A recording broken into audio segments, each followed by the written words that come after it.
Welcome back to the Energy Shift Summit 2016. I'm your host, Sonia Bueno de la Torre, and I'm excited that you're here for a very special interview today. I interview today two of my favorite people in the world, and it's an honor and a pleasure. I have been working with them for over 15 years. They are the founders of Essence Training, an inner work school, leaders in the field of the new consciousness, energy, and the chakra system. It is a pleasure and an honor to introduce you to you today, KabirJaffe and Ritama Davidson. Kabir and Ritama, welcome. I'm so excited that you're here. Sonia, thank you. A pleasure to be with you. Thank you, Sonia. Really wonderful. I'm so excited also about this interview to have them with you. Yeah, it's very exciting. And because most of the people might not know you, might not know the work, Essence Training, would you mind sharing a little bit about your background, maybe a little bit about yourself, and dive into what Essence Training is all about? You want to start? Okay, I'll go first. When I was early, maybe 20s, I heard the expression, the psychology of the Buddhists. And it was about a psychology of helping people awaken to become full human beings. And that rang such a deep chord in me that human beings have this immense potential that we've called Buddhahood or enlightened, all kinds of names. And that a science of helping people get there is in development.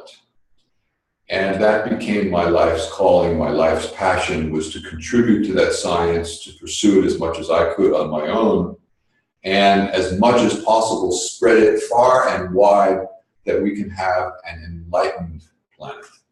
So ultimately our work is to see, we call it a global enlightened society. We want to see the whole planet bright and full and awake and clear, and creating an incredible place to live. Well, Kabir, I'm happy you talk about the psychology of the Buddhas. And let's say from a very personal experience, when I would call a shift happened in me that has been then the drive to create together with Kabir this school. Is I'll talk a little bit later of what created that shift exactly, but there was one moment where suddenly something opened, and it actually happened in a jacuzzi in a public place. Suddenly everybody had a halo around them, and I didn't know these people. But when I looked at them, they didn't look the way I used to look at people. You know, like you look at people, you see their hair, you see, oh, the nose is this, you know. It's like you look at people, let's say from the outer, and suddenly the outer was so unimportant. All that I saw in these people was their being shining brightly. Only their potential was coming through, as if each of these people was a Buddha. And it lasted, let's say, maybe 20 minutes, and I was in awe. And I thought, wow, am I going to live like this forever? This is amazing. But it did go away. At the same time, it really showed me who we really are. So we all already have the Buddha in us. What happens is that the outer layers cover it up and we've forgotten about it. And I forget also sometimes. But that experience became for me like a goal. I'm sure the whole world can experience this and see each other as souls. Yeah, beautiful. Thank you. Thank you, both of you. And I must say that I've been working with you for so many years, and I know you know, from personal experience, the huge difference it can make between being in misery, being in pain, being totally in suffering versus really feeling who you really are and shifting the energy in a way that you enjoy life versus, you know, it always being a constant struggle. Can you talk a little bit more what it takes to shift the energy in order to experience more the being, the soul, the love, the true potential of who we really are? Well, let me start. Let me use a foundational statement that is very well known, but I think it will speak to people and it sets the center point. It's a statement from Teilhard de Chardin, and he says, "We are not human beings having spiritual experiences. We are spiritual beings having a human experience." And the foundation of our work is exactly that we are this immense being that people have called the soul, and that this soul carries a consciousness, an intelligence, a power, a love, a light that is just phenomenal. Every soul does. And that is our fundamental nature. That is our essence. That is who we are. The soul comes here into the earth school to learn.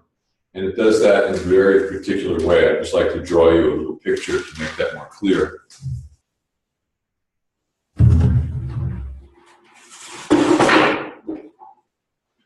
If we draw this as the soul, this being of consciousness from another dimension, very bright,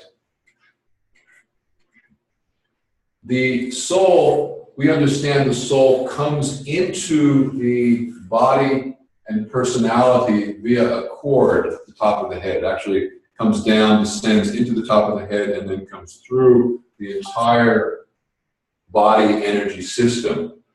And then once the soul comes in at birth, very rapidly, the cord actually becomes dimmed or becomes less, let me say. And there's only a trickle, in a sense, a small trickle of the consciousness of the soul that's coming through.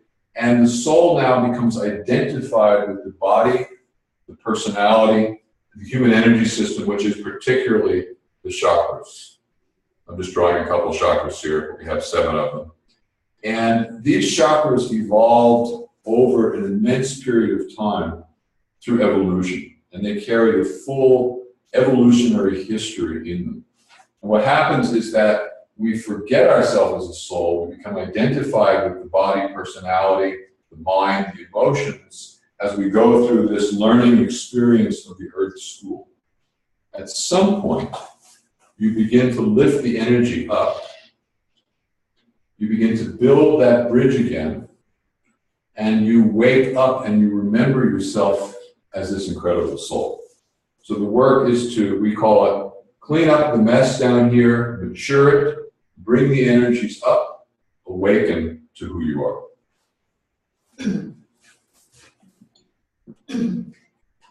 This sounds amazing, and it is amazing. And this is exactly what happened for me. I was a spiritual person, and I knew about the soul, and I had to even, an experience where I saw all the energy bodies, all the chakras, and yet, the idea that I never really felt my soul, and I'm a person, if I don't feel something, I can't teach it. So about 22 years ago, there was one moment where suddenly something happened to me. As if an energy came in, I felt a crack here. Not only did I feel it, but I also heard the sound like crack. And something opened. And this beam of light, I know it sounds like maybe I was high, but honestly, I don't use drugs. A beam of light came, and it started widening and widening, going higher and higher. And I felt like I was connected to God, to existence, to my soul. I didn't really know exactly what it was, but I felt like I have come home now. I felt like now I'm complete. It was the most amazing feeling. Not only a feeling, but it also was a feeling of love, a different kind of love that I've ever experienced. And, you know, as you can hear, step by step, all these experiences have been guiding me to support people, to come in touch with their soul. So later, I understood that it was that channel that had opened up for me, the channel that Kabir was talking about. Yeah. They call the Antakarana Bridge, the Rainbow Bridge. So I realized that that's what happened, and that I had what we call a soul merge, that my soul came and I merged with it. And that created for me a shift forever. And it's been my guiding force for this work, to support people to get that experience. Yeah. And you know, hearing you, and this is one of the most important pieces that I've learned over the years, is really the connection and to the reconnection to the soul. However, I know that people might be watching and say, oh, that sounds all pretty good, but I'm really struggling with something, you know, problems, so-called problems. And when I started, when I met you, I did not know anything about the soul. I didn't know about energy. I felt just miserable about myself, and I wanted to feel better. So if anybody watches here and knows, yeah, that sounds good, but it's so far away, what are the steps, or what would be some things like, hey, this is how you can get started in order to get into that direction? Because that does make all the difference in my life as well, and it's my guidance as well now. I have a few things to say about that. I'm sure you do. I want to start with a different picture this time.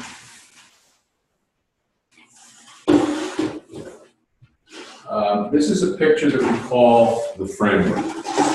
And basically the framework shows evolution, that this was down here. Base chakra was millions and millions of years ago. It's the reptile brain. It's the most primitive part of ourself.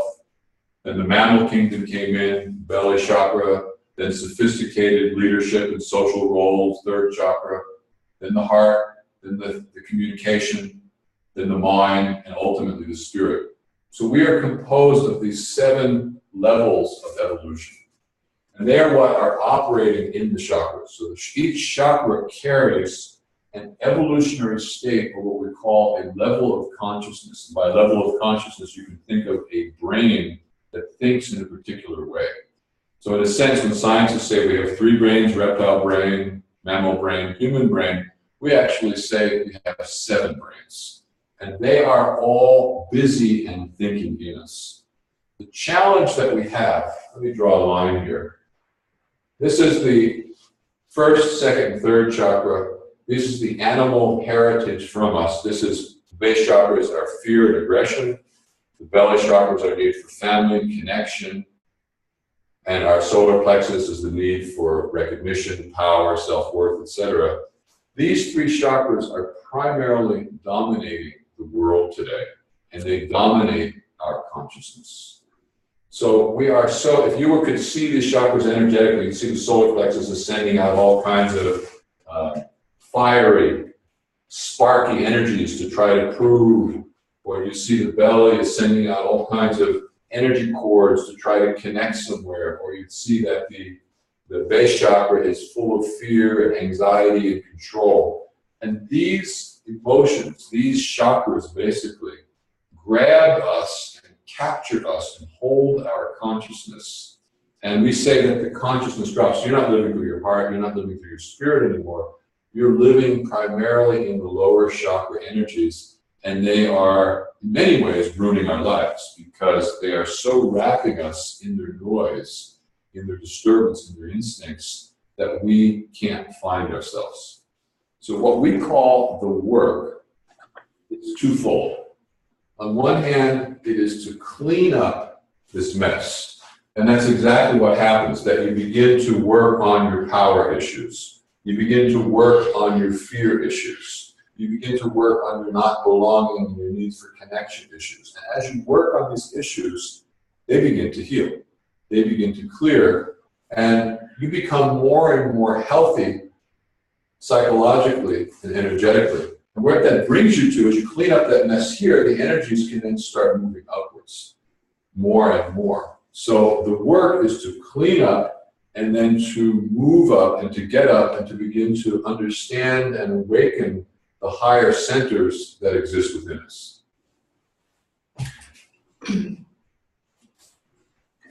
So now what I'm hearing from you is also like, you know, what work can you start right away? And I want to continue with what Kabir was teaching before. And what helps me, like say immediately, you know, because things still come up. Even though I feel I have a great life, I feel rested in myself, it doesn't mean that I don't have challenges.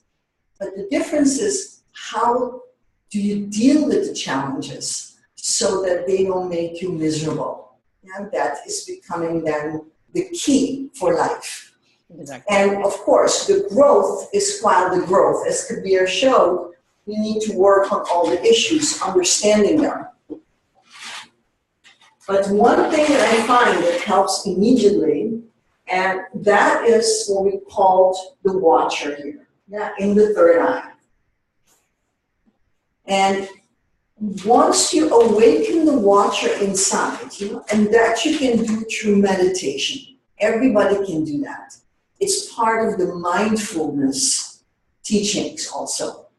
What happens in you is that instead of you being taken over by your emotions, let's say fear is there, you're full in fear. You're unhappy, just somehow, let's say depressed. You're completely depressed. So in the mindfulness and then during meditation, as you start letting meditation become part of your life, you start watching things, being with them. And what that does, it creates a separation. Instead of you are the miserable person, you have a watcher that says, hey, I have a part that is miserable. And that is a complete different experience, because we all have parts that are challenging.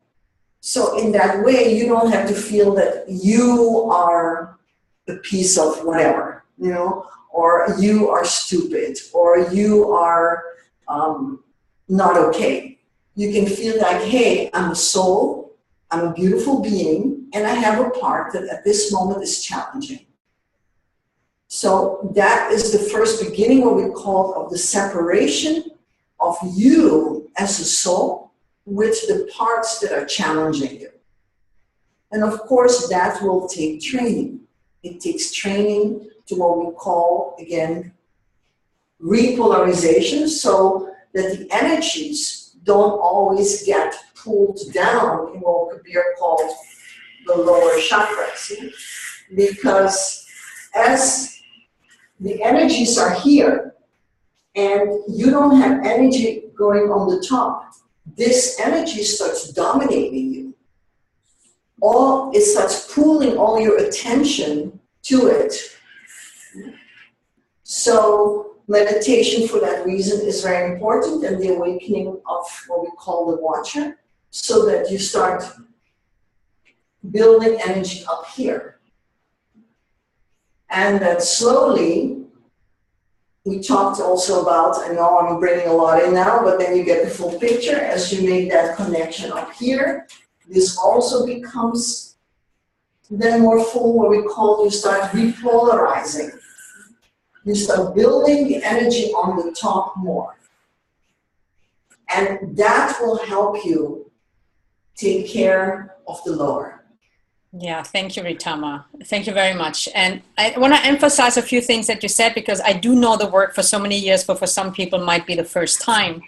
And you mentioned a few things. First of all, that the work, I just call it the work, inner work, is necessary. So sometimes people try to, they say, oh, I don't understand why I'm not happy, and they don't do anything about it. But you really do have to shift those things. You do have to do the work. That's just what it is.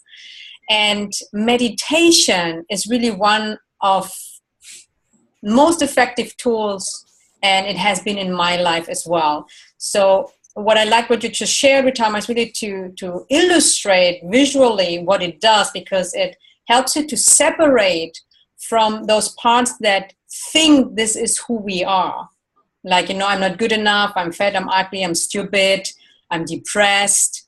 But that's only something that we perceive, but that's not really who we are. It's just layers of stuff around us that keeps us from connecting higher. And meditation has been one of the biggest gifts in my life.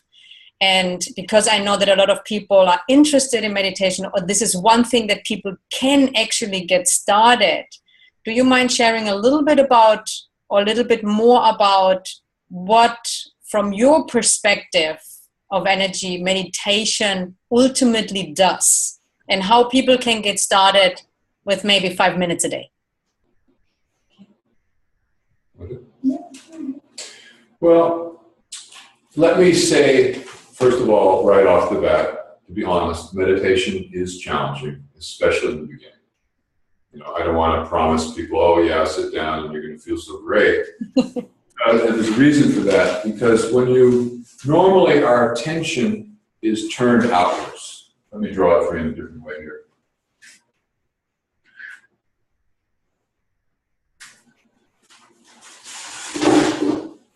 So here's a person. You see that? Is that too small, Sonia? No, that's fine. Okay. And so here's the attention. And the awareness of the third eye is turned outwards, and we're looking at the world, whatever's out there. And inside, as I was showing all the chakras, and the chakras are quite chaotic. They're not peaceful. There's a lot of inner tensions and disturbances and energies kind of bouncing around. It's kind of a pressure cooker inside. And what meditation does, the first thing it does, instead of having the awareness turned out, meditation begins to turn the awareness back into oneself. You start looking at oneself and experiencing your experience, whatever's there. Maybe there's sadness, maybe there's restlessness, maybe there's happiness, maybe there's sexuality, maybe there's thoughts. You start looking, and we call it being with what is, or we just simply call it being with. And in the beginning, that's not very pleasant, because what's happening inside is a pressure cooker of all kinds of things. But amazingly enough, if you can just sit with what's there. So let's say this person here is feeling some sadness in the heart. Let's say their heart is carrying sadness here. They have a broken heart at the moment. And they just sit with it and they feel it. And they be with it. They don't analyze it. They just let the feeling be there, let the feeling deepen. It begins to change. It begins to open. It begins to change its quality. Layers that have been hidden start revealing.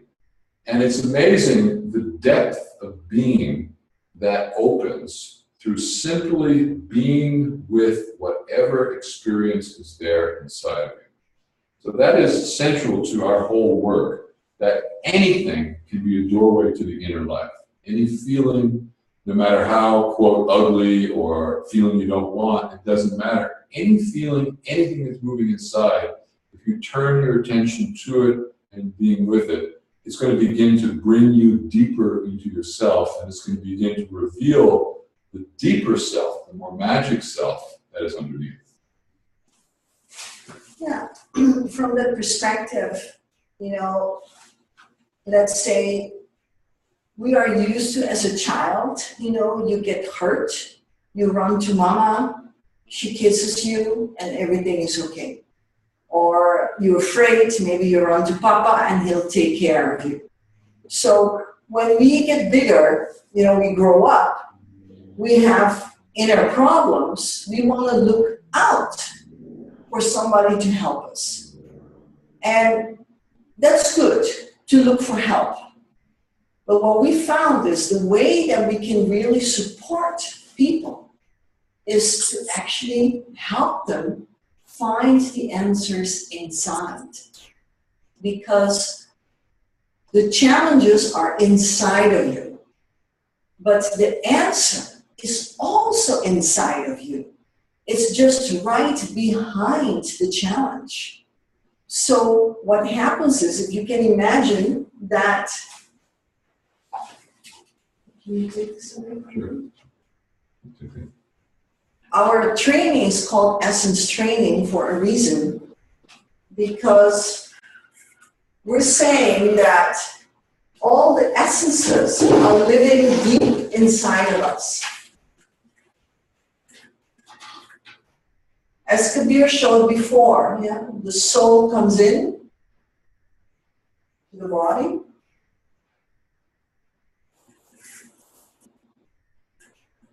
And you can imagine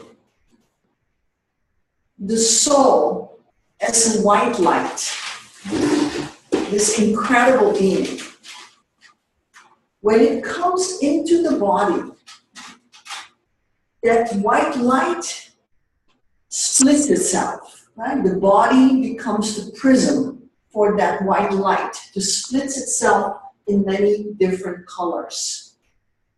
That means that the soul splits itself in many different qualities.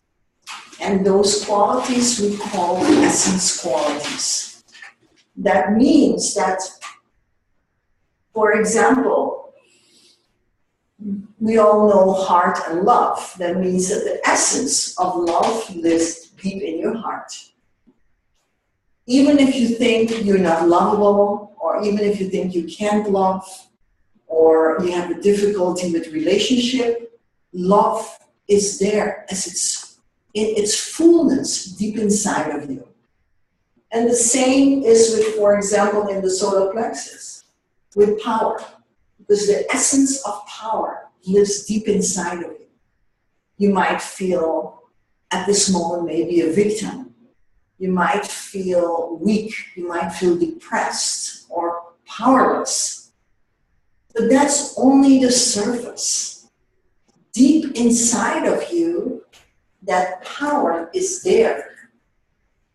So the work for us, the way we see it and the way we experience it, is if you have in front, or covering your essence, you have, for example, a victim feeling. You feel, because the energy is depressed. It goes in. The way, and you feel like, I don't have any power. So we work then with that. We work from two angles. We work with the feeling of powerless, but we also work with the essence. Help you get in touch with that essence of power, or the essence of love, or the essence of joy. Whatever essence it is. So that's how we work from both angles. I just want to add to that. I'm just going to elaborate on the picture that you said. I want to just, let's say, simply show what we call the construction of a chakra. What we see is that every chakra is built similar to each other. Let's say this is the solar plexus. And Ritama was saying at the center of the chakra, deep inside here, is strength, is power, is self-worth, is dignity, is those fundamental qualities of the soul that we call essence. But what has happened, let's say you had a father that said to you, you're a stupid idiot, you never do anything right. I had a father like that. No matter what I would do, he'd kind of criticize me. So that creates a wounding to essence. And what we've seen from most people, not everybody, but for most people, those fundamental qualities of our soul have been wounded, have been hurt, have been distorted in some way. So let's say here's a wounding, you're stupid, and that creates pain. There's also anger that comes out of pain. And then our psyche builds a protective wall, a defense system to handle that pain, that unacceptable anger, and that whole package becomes encapsulated in kind of a bubble inside it. But it's a real energetic structure deep in our psyche. And then we build an adaptive personality out here that's kind of a compensation for the whole thing. So we become this nice person or this doing person or this victim person or whatever. But the personality self that we live with is actually the result of all these layers that have built up as a distortion of essence. So the work then, in a sense, proceeds in two ways. As Ritama was saying, on one hand, we just help you begin to touch and access essence. But at the same time, these structures, for example, this personality structure, you begin to work with it, you begin to penetrate through it, it begins to change. You begin to work a lot with the defense system. We do a lot with the defense system and fear, and that begins to disappear. We do a lot of work, healing work. We begin to enter into those memories, those wounds that have happened with a parent or whoever they happened with, and they begin to disappear. And as those things are disappearing, essence, which has always been there, starts more and more to have space, and it begins to fill the chakra, begins to expand, and begins to take more and more space until that chakra becomes full and whole and mature.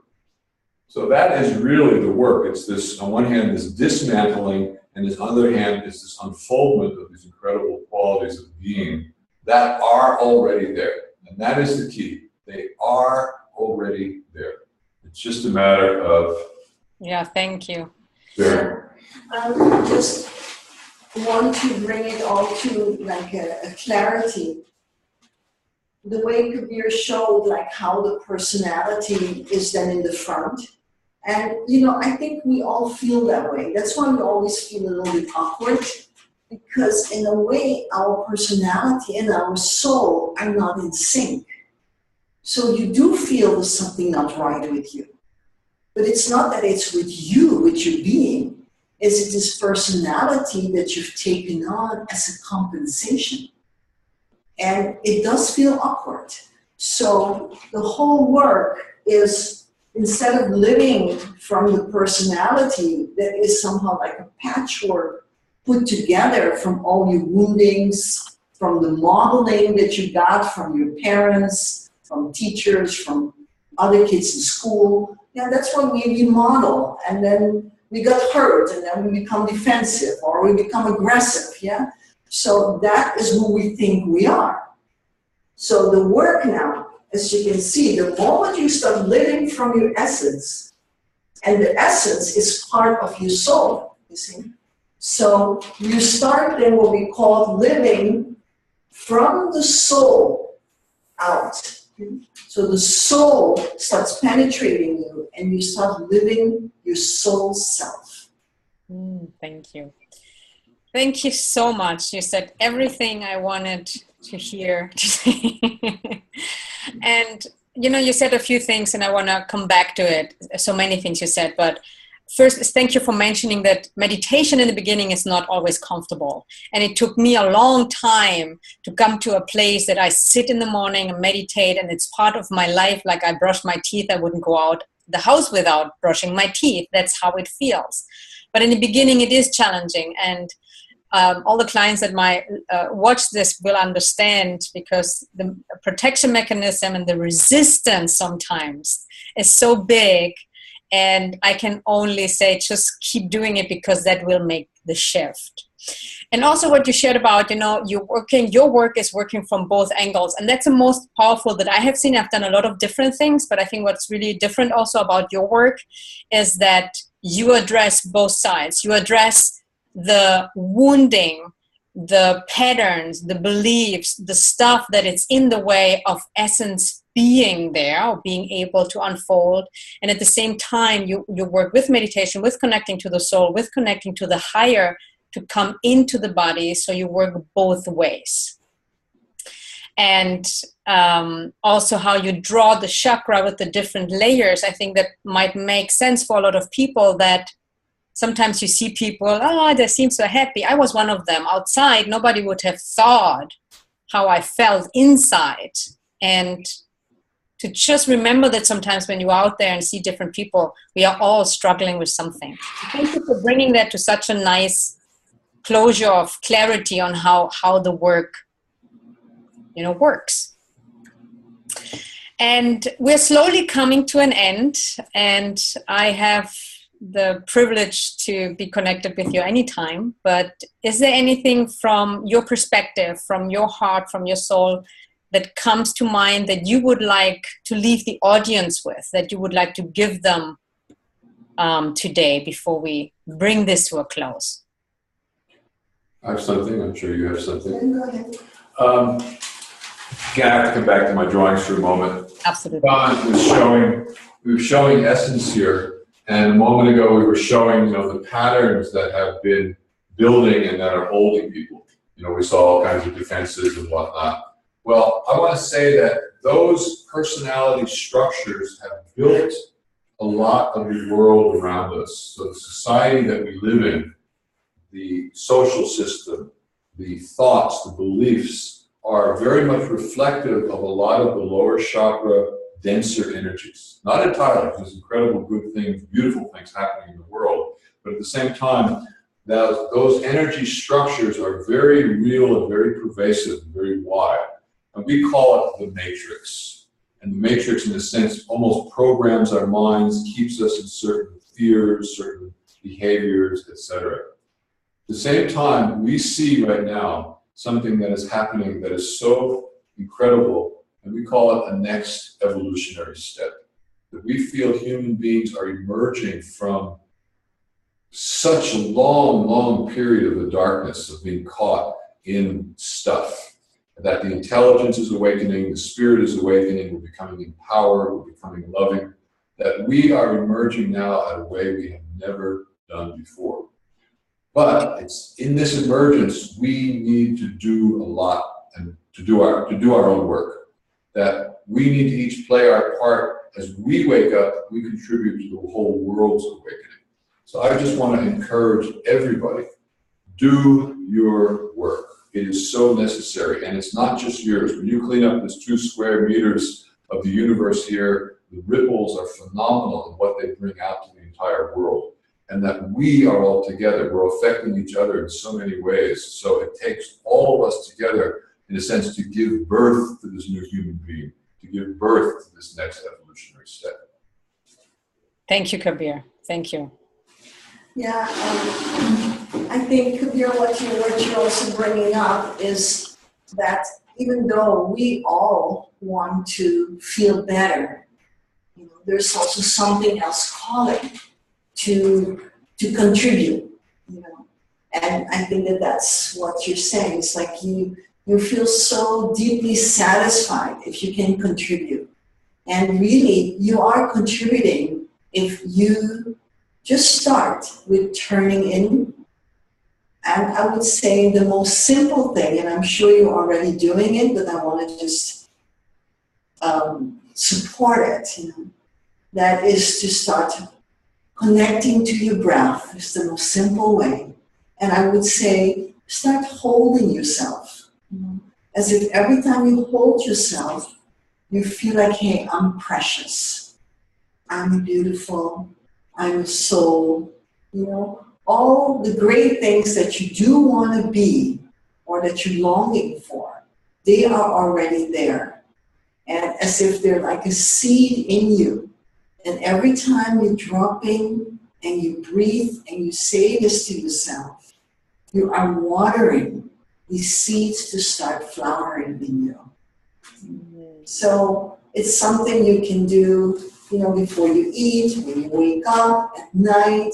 It's a simple thing. It might take 5 minutes, 10 minutes, 1 minute, but I would say starts watering these essences, these seeds of beauty that you are. Well, thank you so much. Thank you so much. And I'll just put this next to each other. I want to tell the audience also how they can get to know your work better and how they could actually maybe join Essence Training. And you can do that by going to the website essencetraining.com essence, like ESS, no, yes, like the essence and training.com.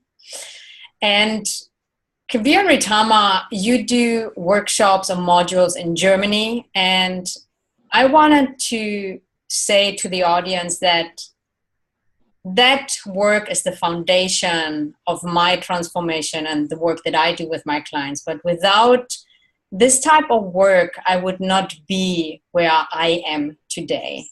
So this is the most transformative work I know at the moment. And I would encourage everyone to travel to Germany at some point to participate on one of the modules, because that's where you do the trainings, right? Do you want to just even if it's just for a minute, talk a little bit about how people can join your work?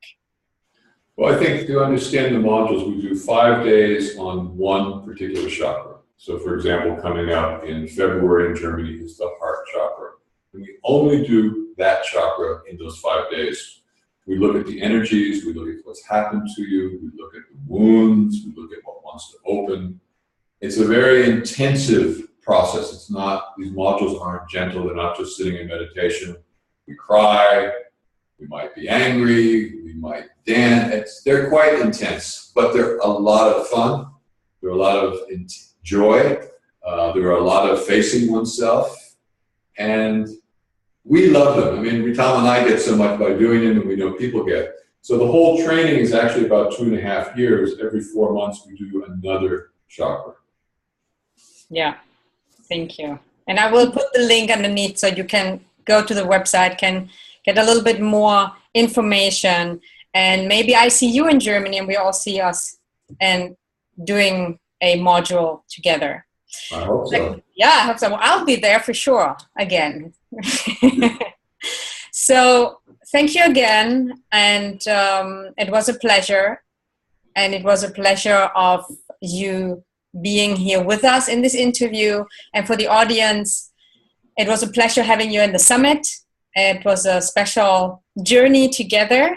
And just keep reaching in, turning in, keep breathing, keep connecting. And I wish you, Kabir and Ritama, and anybody who's watching us a fantastic day. Much love. Thank you very much. Thank you, Sonia. Bye-bye. Bye.